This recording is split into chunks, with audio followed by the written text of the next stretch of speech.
I think without further ado, I'd like to welcome Chenjerai Kumanyika, who will also have his own way of setting us off for the day.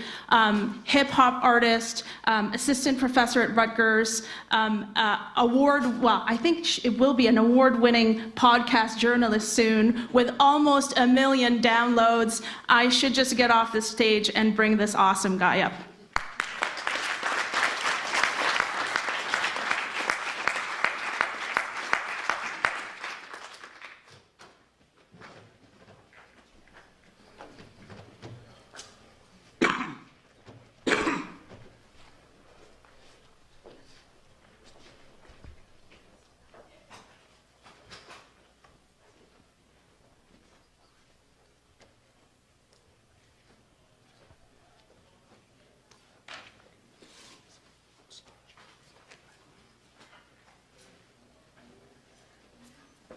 Okay, DemocracyXChange, what's up? How y'all doing? That was good. The first one is usually a little dead. It's a little dry, but we still gonna do it again. DemocracyXChange, what's up? How y'all doing? I'm sorry, I gotta take the mic. I'm a hip hop artist. I am so excited to be here today. I like all of us, I'm a very busy person doing a lot of different things, but this opportunity to be here with the people on this schedule to actually address this at this political moment. I'm in Philadelphia. I was living in South Carolina, where we are really understanding what happens when people don't organize around some of the values that we believe in. So to be here and to be with the people who bring this set of skills is just incredible for me. So let's give a hand for that, please, right now.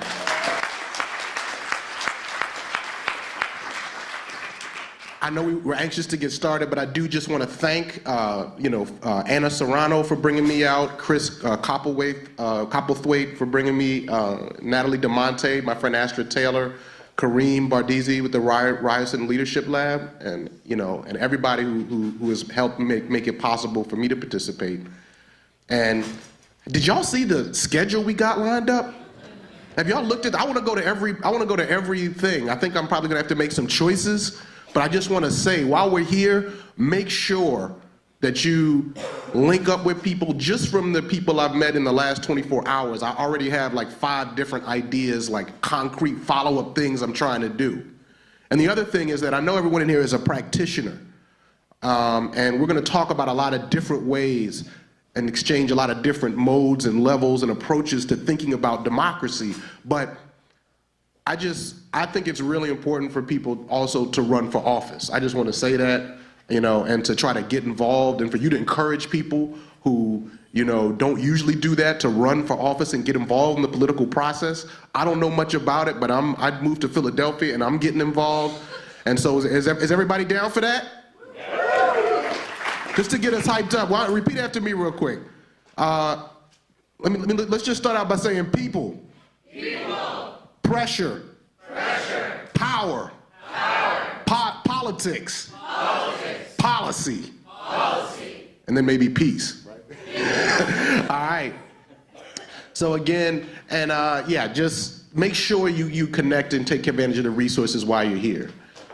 I want to say a few words about civic participation in the digital era and what that means. And then I really want to spend most of my time sharing some work that's going on. Because one thing I realized being here in Toronto is there's a lot of people who kind of have the right politics and can say the right things. And so when I start saying things where I think I'm saying something exciting, people are kind of like, yes, okay, yes, and what are you doing, in a polite Canadian way, So I want to show some doing, and I want us to see how some of these themes are in the examples that I'm going to bring. What I want to say, when I thought about what I wanted to say about participating in a digital age, the first thing I thought about is the way that idea of a digital age cuts a lot of ways. And so there's just a few things I want to say about it. Sometimes I think that we give the digital age and we give technology too much agency. Technologies are not neutral. But I think that we have to think about how we can bend the digital age and make it do what we want it to do. And so I just want to quickly offer a few things that are going to run through my presentation that I think we have to do in terms of civic participation. And one is that we have to create radical new visions of governance, how to govern. In the US and a lot of the movements I've been involved with, we've become very good at shutting things down in a way, but we also have to think about what does it mean to govern when we're in power. In a way, me being in Toronto, where I think you all are a little bit more advanced on many of those issues, it's instructive. There's a lot of good ideas here for that. Another thing is that we have to be able to create community-based institutions, right? And this is one of the things where, you know, digital technologies often like to fragment us, right, into our own little worlds and into our own consumption, right? And you can have a very meaningful and fulfilling experience just in your own digital corner of the world, right? It makes it possible. It's part of the nature of what digital technology is. It's fragmentary in a way. Although, as many of you know, and I know y'all know here, some of the people who were the initial thinkers about cyber culture were thinking very differently about what they wanted than what it has become. We have to have community-based institutions that are actually located in regions, in neighborhoods, and places where people can fight for their vision of the neighborhood. And I'm really seeing that in Philadelphia, where I live, the need for that, you know? I mean, it's like you have so much going on online, people doing, you know, you have all kinds of apps, and you have social media platforms, and everybody's, you know, there's people who are connected to people globally, and I'm like, yeah, but what can you do about affordable housing right next door? You know, what can, and often the infrastructure to fight that battle is not present. So we need to stay informed about events, and I think we see that there's certainly some resources in the digital world there for that. Also, we see how it's increasingly hard to understand what's actually true and to get a sense of what is rigorous information, right? Become really, really difficult, even for very intelligent and determined folks when you have bots and all these other kinds of things, and you know, companies, you know, governments that are able to purchase huge amounts of advertising on these platforms. We need direct action and pressure, as I mentioned, right? And we need to think about sustainable ecology, and that's a big challenge with the digital era as well. So I just wanted to keep some of those things in mind as we go through. One last thing I want to mention is we need political education. I came into this work as a journalist in a way, and I wrote some pieces on voices, getting voices in to public media.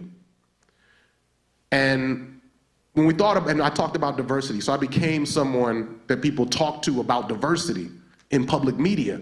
But one of the kinds of diversity we don't talk about is diversity of political education. In my work at NPR and my work at Gimlet and all these other things, I found that far too few people have a real solid knowledge of the history of labor, the history of work, the history of the feminist movement, right? Not a real engagement. And there's room for a lot of disagreement on those issues. But we don't even, I find that many journalists don't know those things and are not familiar with those histories. So we need political education. How does change happen? How does it actually happen?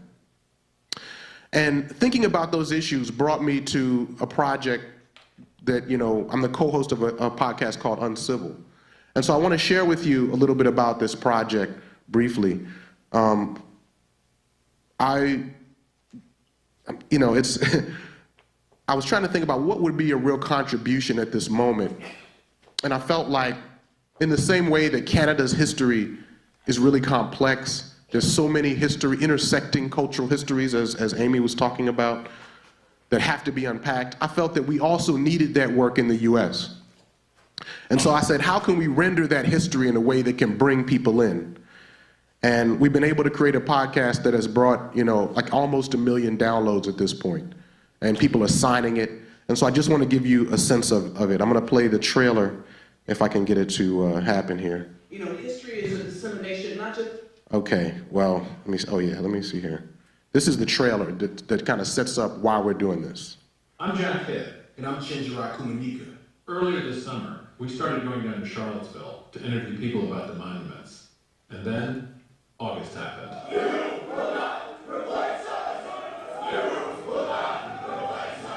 At least 3 people are dead following a white nationals rally in Charlottesville. Chaos broke out. It couldn't be clearer. America is divided. This is an easy one for all leaders to get up and say, this is not us.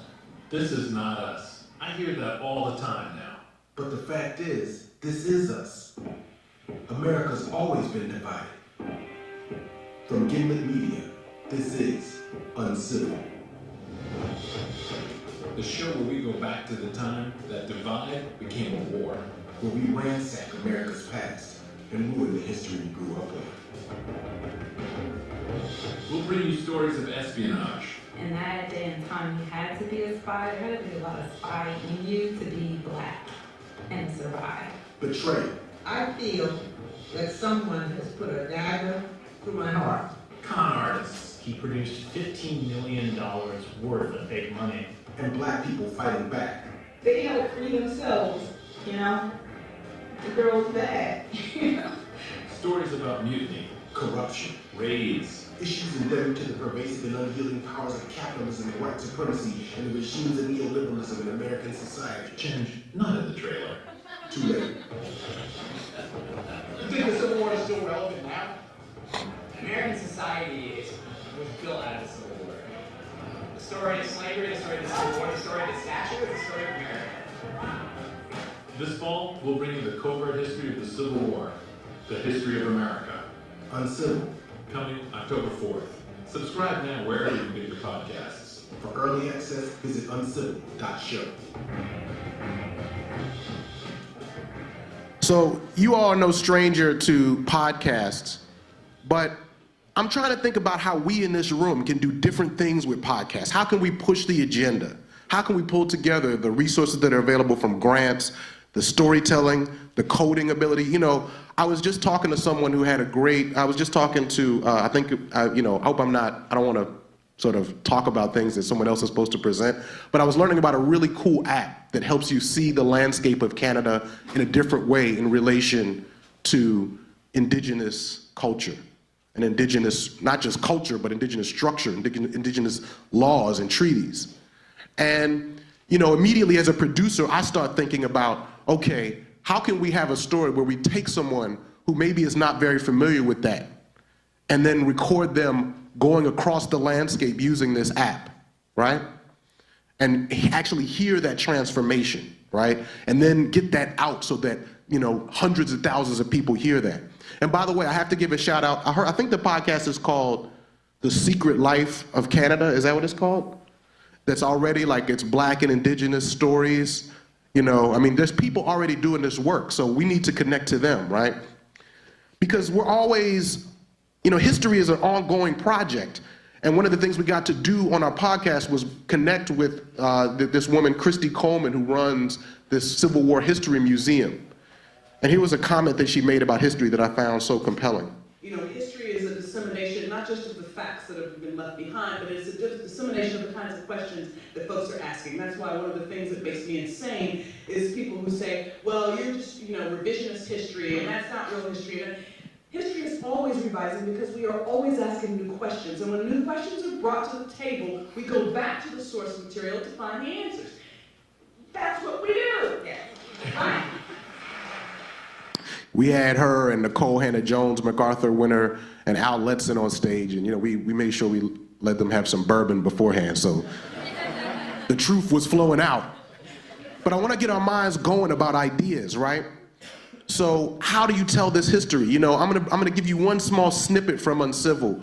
We were telling the story of a raid, the most unknown, biggest covert raid in the Civil War, and it was a raid in which some black soldiers led by a black woman and an crazy abolitionist white man freed over 700 people. And so we actually contacted and found one of the descendants of the people who was on that raid. And I asked her, what do you think it was like? What do you imagine your ancestor like at that moment? And here's what she had to say. When they got to the banks of that plantation, what do you think they saw? The world being right again. I think they saw the families I think they knew each other and maybe had someone rescue, over there. They maybe liberating their kids. So part of the way I think that this storytelling connects is that I think we have to reclaim storytelling for the kinds of things that we want to do with it. Everybody's using that word. One thing that comes out when you have this many downloads is that there are communities of people who are learning and having their ideas about history and about what has to be done shifted. And those people will come to us. They form their own communities. We have a Facebook group, and those people are like, what do we do next? And that's where I want to have things like a democracy kit for them, right? To be able to say, like, here's some things that you can do next. Or sometimes they want to just do a smaller thing. They just want to have a group and they want to go share that with other people, right? I mean, those kinds of resources are there, but those things become possible with these stories, and I think that's really important.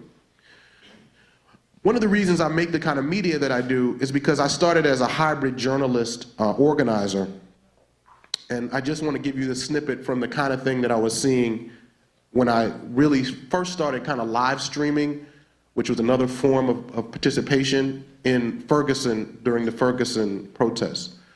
I was being a professor there, I was being a professor in South Carolina, and I realized that, there comes a point when like you're tweeting about it and enough is enough, right? I couldn't take it. I just talked to my wife, and I talked to the boss in my house, like, look, can we go to Ferguson? And she was watching with me, and she was like, yes, and we went. And this is what we saw the first night we got there.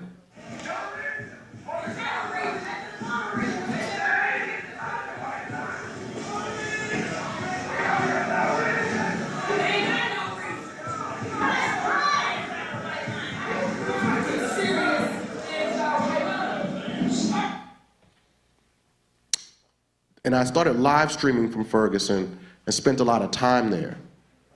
And one of the things I took notice of, was the people that were on the front lines. They weren't the people who could afford bail. And they weren't the people who, really were, it wasn't really the organizers at first. The organizers came later.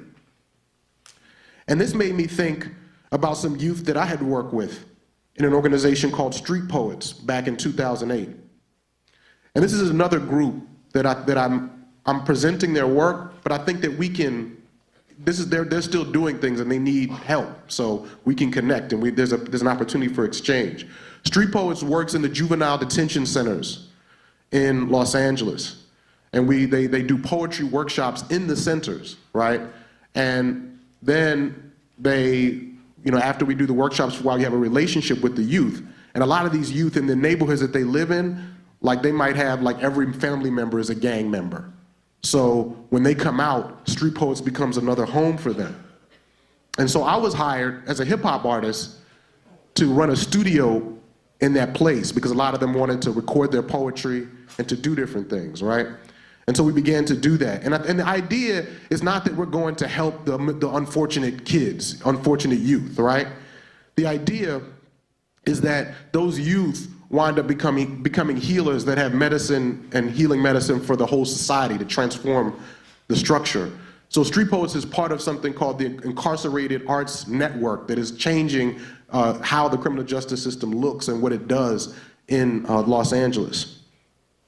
So here's the folks, right? You can see me there in younger, sexier days there in the middle of the studio, right? And one of the other things that I think is so powerful, and I was thinking about this, especially in this space, recognizing this land that we're on. That land that we were on was Chumash land. And a lot of those youth had indigenous roots. And so one of the things that, I was interacting when I was in LA. I was out there for the first time meeting people. I was meeting people who were sun dancers, and they told me, listen, they said, you're trying to deal with those youth using that Western medicine, but the forces out here in the streets are darker than that, and you need to bring them back to some of their own traditional medicine. So they said, would you be open to the idea of, do you think they would want to do a sweat lodge? And I was like, yeah, cool. Yeah, I'll ask them. And, we talked, and the kids were open to it, right? Because we had, some of the elders, I call him my Uncle Moses, was a Chumash elder. He you know, said, let's do the sweat lodge. So they said, we'll do it. And they said, but Chenj, you got to do it with us. And I was like, well, wait a minute. Now, I said, you know, I thought I would get off with like on the cultural appropriation thing. I thought that would be the easy way out. I was like, yeah, well, no. I said, listen, you know, I'm with y'all totally, but this is y'all culture, and I can just support you and sort of hold space outside of the lodge, if that would be okay. And they were like, nah, Chenj, you better come on in inside this Inipi real quick. And so we did that, and it was transformative. And I just want to, so, you know, the reason I'm bringing this up is because as an academic, there's all kinds of ways I can sit up here and talk to you about the mass incarceration system and how we're going to change policies and how we're going to structure it and how it became to be in the investment in private prison and the role of the Clintons in, you know, extending mass incarceration. I can talk about all those things, and we've heard many of those things before. But when I think about mass incarceration, I think about this guy, David Sanchez, right there, right? That guy. You know, David was, hold on a minute. All right. David was initiated into a gang when he was 11 years old. And, you know, I met him. He was a beautiful dude, but he was, you know, he's hard. And he went through this process, right? And again, the digital was part of that process. Initially, what we were doing was just opening up the microphone and letting dudes spit and read their poetry and hear their voice amplified and understand that their voice was important. But we didn't stop with that digital component, right? He went into the sweat lodge, he formed that relationship, and then they started making media. And I just want to show you a little bit about where he wound up as a result of that. I went from the streets, causing damage to people, causing hurt. I went from that to actually working in the earth, bringing life, bringing joy, you know, providing people with things that they need, you know, like food. I'm doing what I'm destined to be doing right now. Like I wasn't brought here, you know, by creator to destroy it. You know, I'm a creator. I create. And for a long time I was misguided, destroying. And it wasn't until I found myself, you know, through working in the soil, that I was like, you know, this is where I feel grounded. This is where I feel good. I don't even see it as work or a job. You know, it's just I wake up and I do it. That's what I love to do.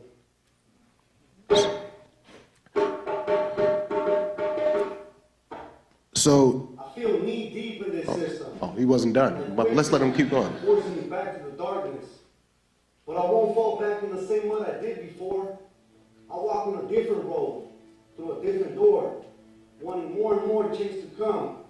Like people that love me and keep me going, flowing, without me knowing. I pour my story out like water for the thirsty. From organics to organic gardens, now the only dirt I do is with my bare hands and heirloom seeds.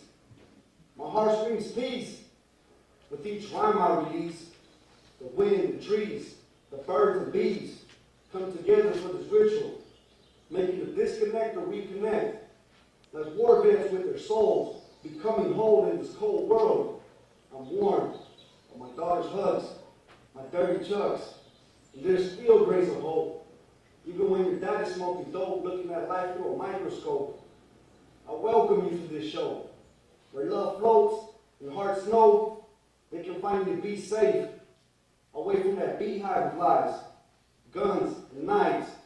This space is called freedom. My ego died because I couldn't feed them. I'm a newborn with a new spirit, a greater mission, the real me.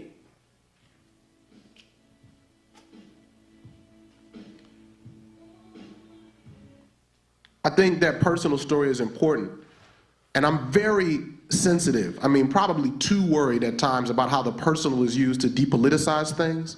So I want to be conscious, and I want to think about also what kind of systems failed David, right? Because that's what we ultimately have to get to.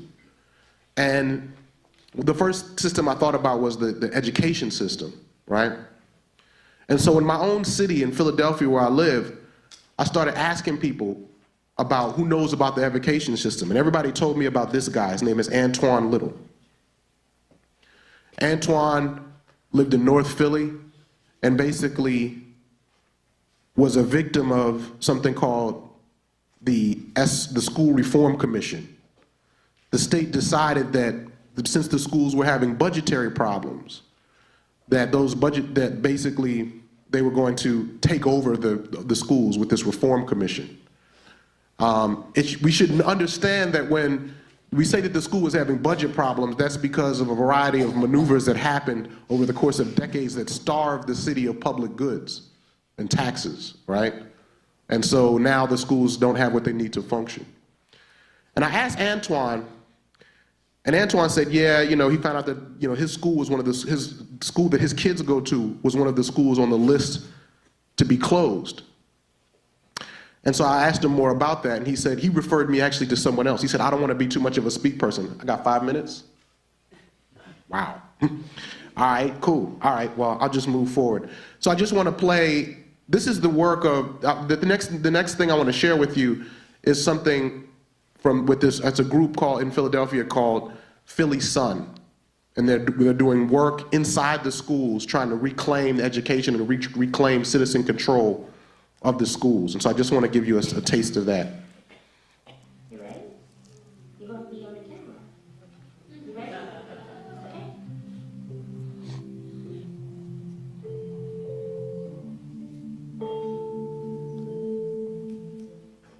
At first, I started organizing Philadelphia schools in the 10th grade.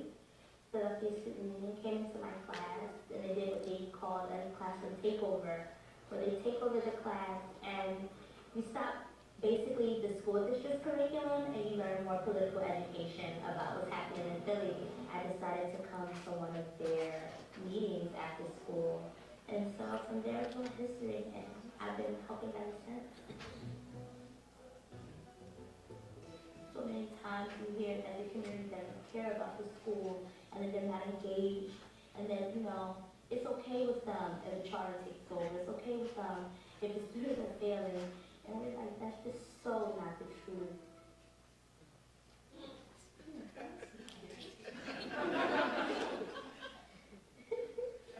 I know how people can love a school even when the district is telling you that it's a failure, because I know how it's so much more beyond the grades. It's so much more beyond the standardized tests, but it's the families that are built there.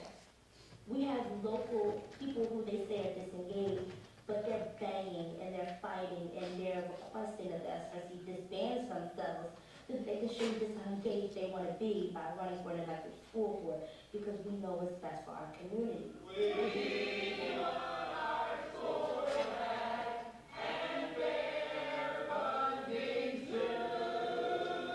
Sad to say, the decision makers and the power players within our district, their agenda isn't the same as those who are in the ground and doing the groundwork of building up communities. So it's important to hear the raw and authentic stories of people who are saying, I'm in my schools every day, helping these children, maybe with food or clothing or with love, because I've been in plenty of schools where some kids just want a hug. You know, we're not numbers, we're not dollar signs, we're worth so much more. To me, that's the important part of getting these stories out. To let decision makers know we are not rolling over. You're not just going to do any and everything to us, because we do care about our community, we do care about our children. We don't. So I'm just going to stop it there in the interest of time, but I hope you're seeing some of the connections to people in the room. Yesterday I got a chance to talk with someone whose name I believe is it Asma Malik, who is elected to the school board here, and I think that's really powerful. We've been talking about the issue of gardening. I know that there's folks here who are also doing that kind of work, so all this stuff is in the room, and I'm trying to draw some connections here. A couple of other things I want to talk about. Sometimes in my spare time, I get kicked out of Trump rallies, so.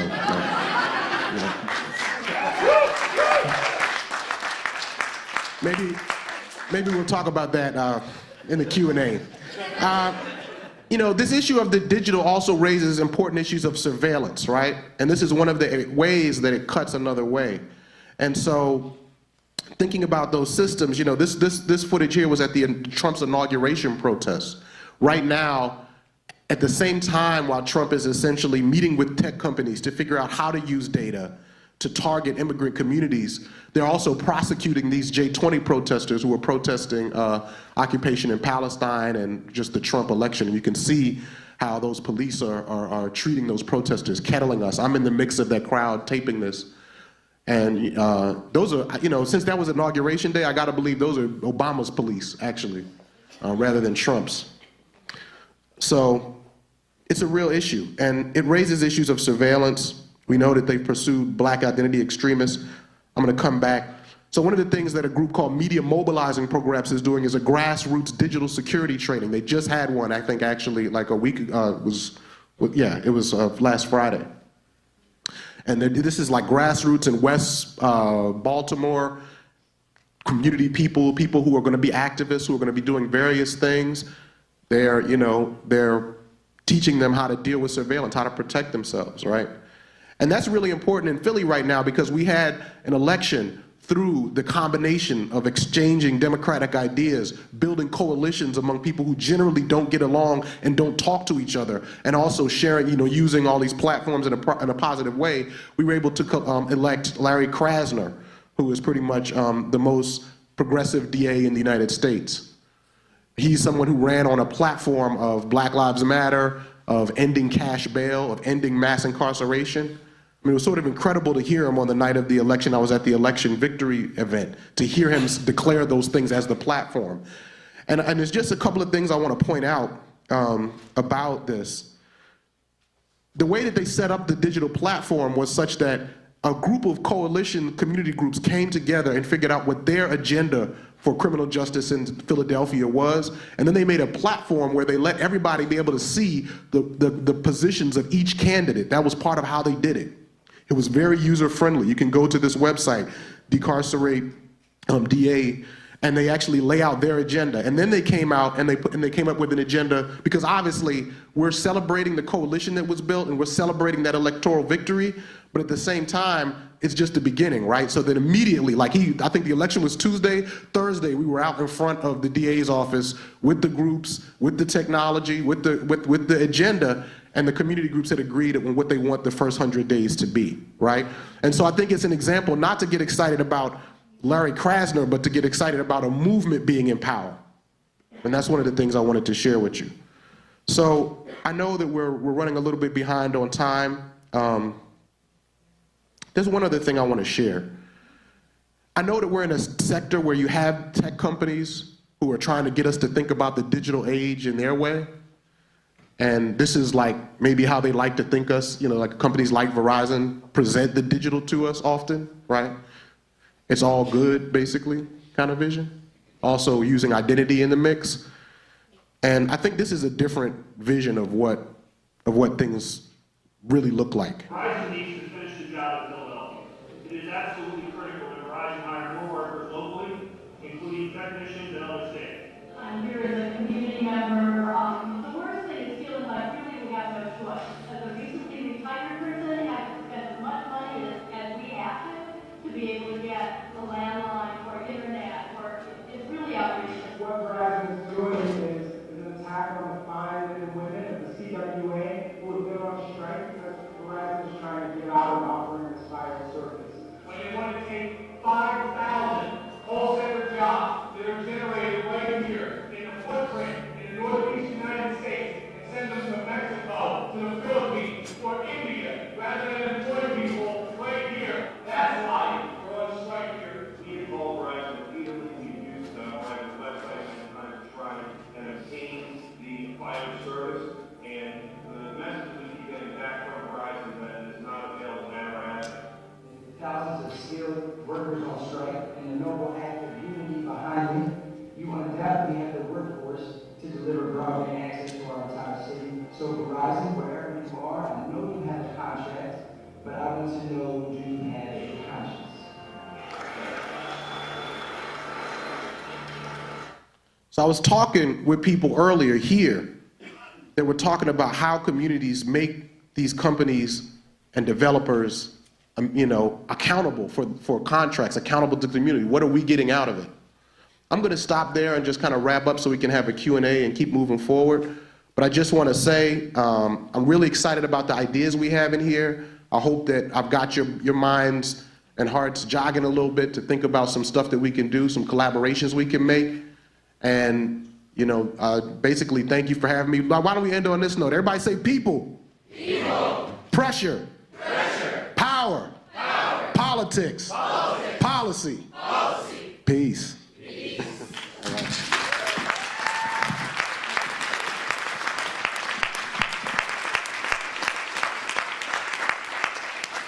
Thanks so much, Chenjerai. That was awesome. And so what we're going to do is, in lieu of a Q&A, because we're going to be here all day and you'll have time to, Chenjerai will be spending the whole day with us. Instead, what we have is Karen Restoule and Sean Speer, who will sort of take, I think, probably all our questions and then be able to distill that in a minute and a half each. So I'm going to get Karen to come up first.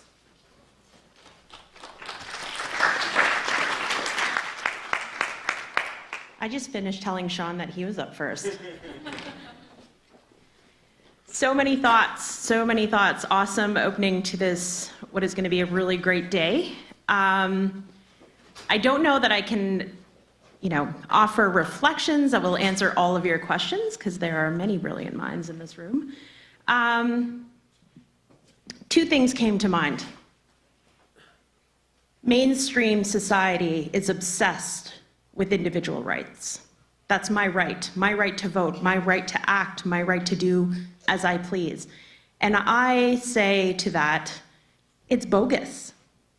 Actually, we don't operate as individuals. And this is, to me, what I heard this morning, is that when we operate as a collective, when we understand our roles within that collective, when we understand the responsibilities within that collective, is when we thrive and when we operate at our optimal power and strength. And so I just want to back up a little bit where that comes from my perspective. Indigenous communities prior to contact operated in many ways, but in the Anishinaabe, the Ojibwe nation, where I'm from, we operated in a clan system. And what that means is that each animal clan, each animal that lived off the land had a role within that community, within the animal community. And that, by extension, those responsibilities that each animal carried was then reflected in that governance system of our communities. And so for me, my original name is actually not Restoule, it's Wajashk. And Wajashk is muskrat. And so my family is the muskrat family. And so when you look at what role that animal played and the responsibilities that it had in the creation story, myself and my family start to understand what our roles and responsibilities are within that community. And we don't fulfill those roles, there are consequences. But nobody really wanted to kind of test those waters and learn what those consequences were. We just took those roles and responsibilities very seriously and performed our functions. So the muskrat's role in the creation story, just to be brief, because the creation story teaching can take days, the muskrat was the animal at the point where the world was covered in water, at least in the teachings that I understand. The muskrat was the one animal who, despite all the other animals, proved to the other animals that they could go down to the bottom of the water and get the soil to bring it back and lay it on the turtle's back so that life could grow. And then we would have life as we know it, land as we know it today. And all the animals laughed at the muskrat. And that muskrat said, no, no, no, no, I'm gonna do this. And so instead of talking about it, they just went and did it. And at one point, the muskrat was gone for so long that the other animals were thinking that the muskrat had died, and they said, oh, I knew it. I knew the muskrat wouldn't be able to do it.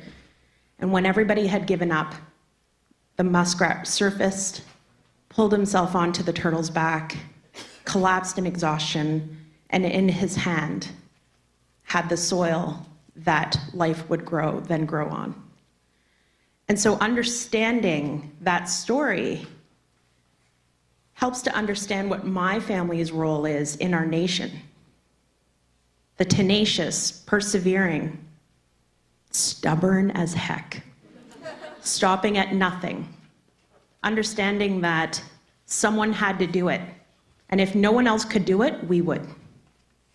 Bringing back that soil, bringing back opportunity for a community to grow and prosper. And so when we start to understand, I'm sharing this because it does translate into non-Indigenous mainstream society. And we heard from Chenjerai about he put a question to us right off the hop, says, what happens when you don't organize on the values that connect us? So that's why I say individual rights and responsibilities are bogus, because it's actually the values and principles of the collective that will allow us to grow and prosper in the way that we should. So I'll stop it at that, and I'll let Sean take over from here.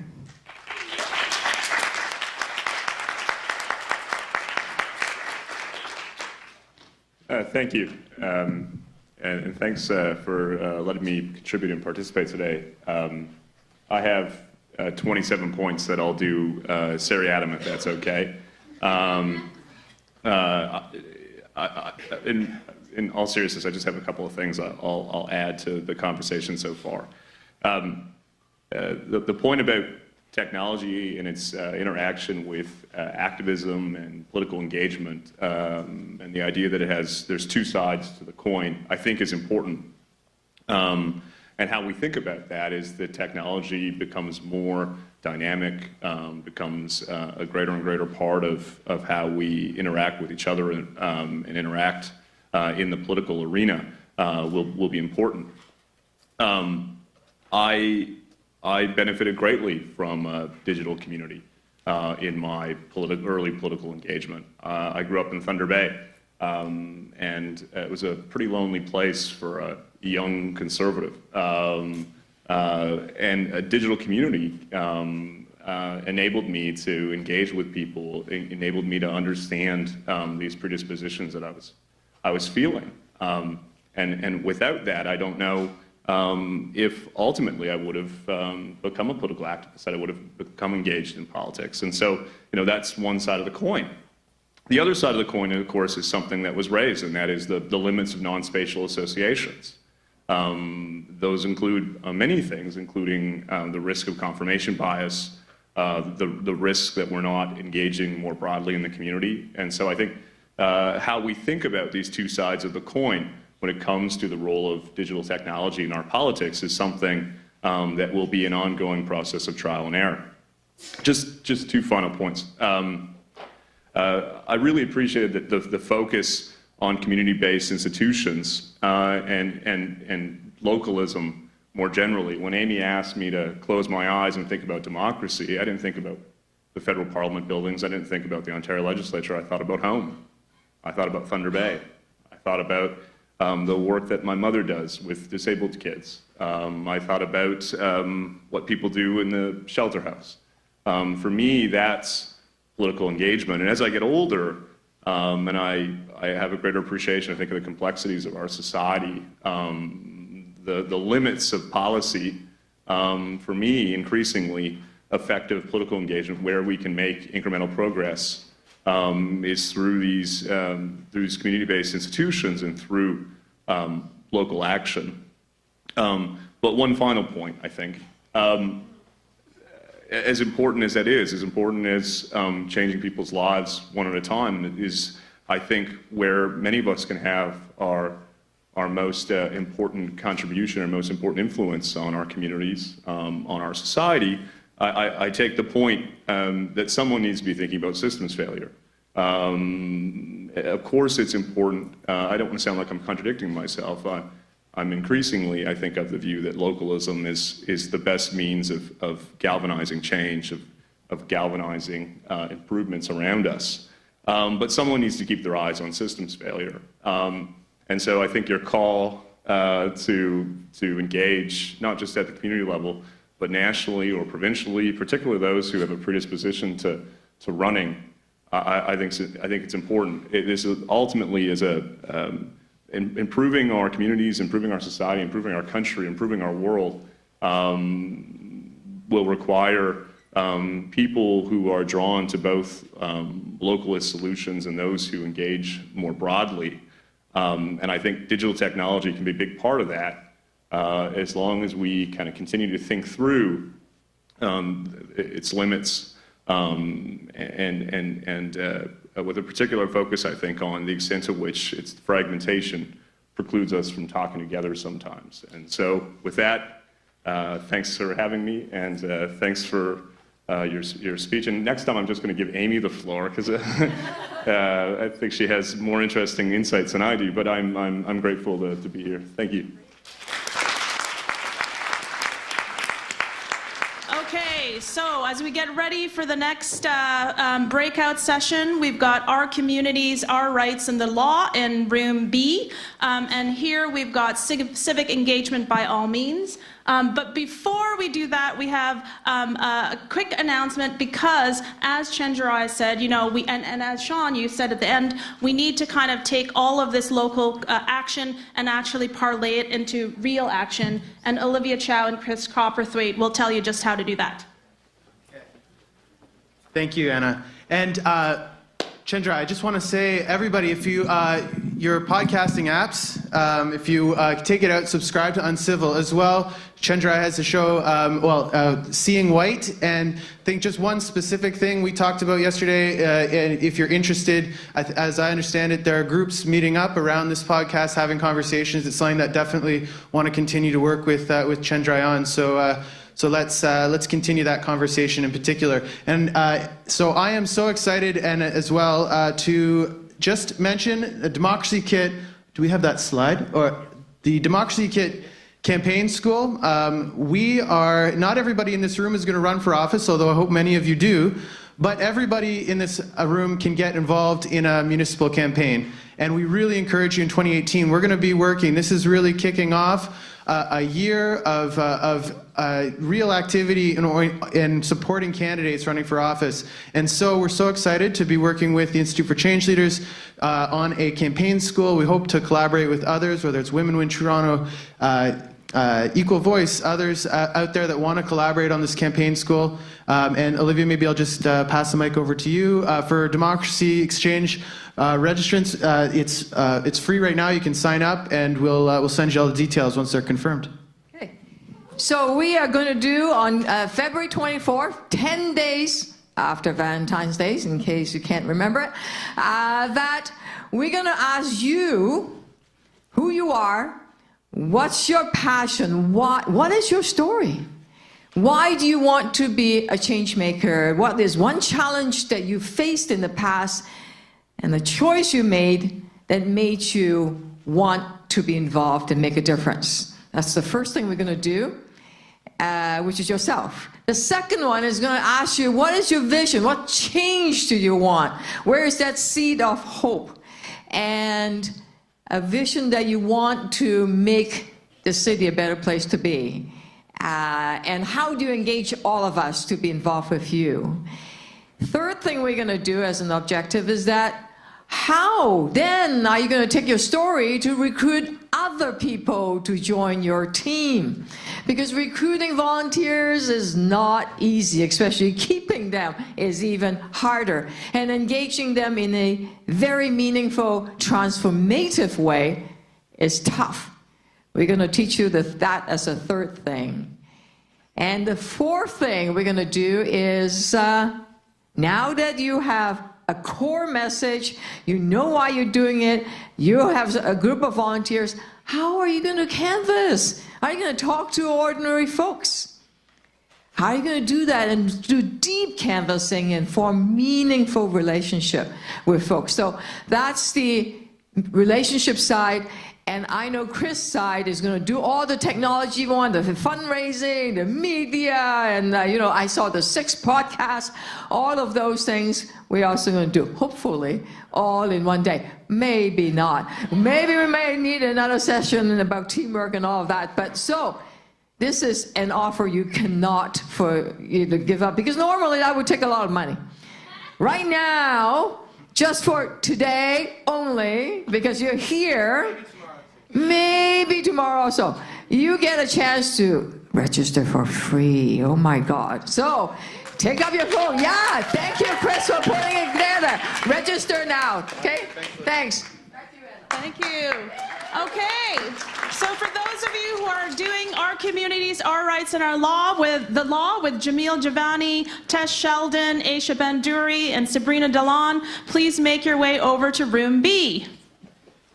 In the meantime, if actually I could get you guys to stand up so we can should we move you through there, or you're fine there? You're good? Okay. Okay. So we're just gonna give you guys 2 minutes to make your way over. And then if I could get the civic engagement by all means panel members on the stage, that would be great.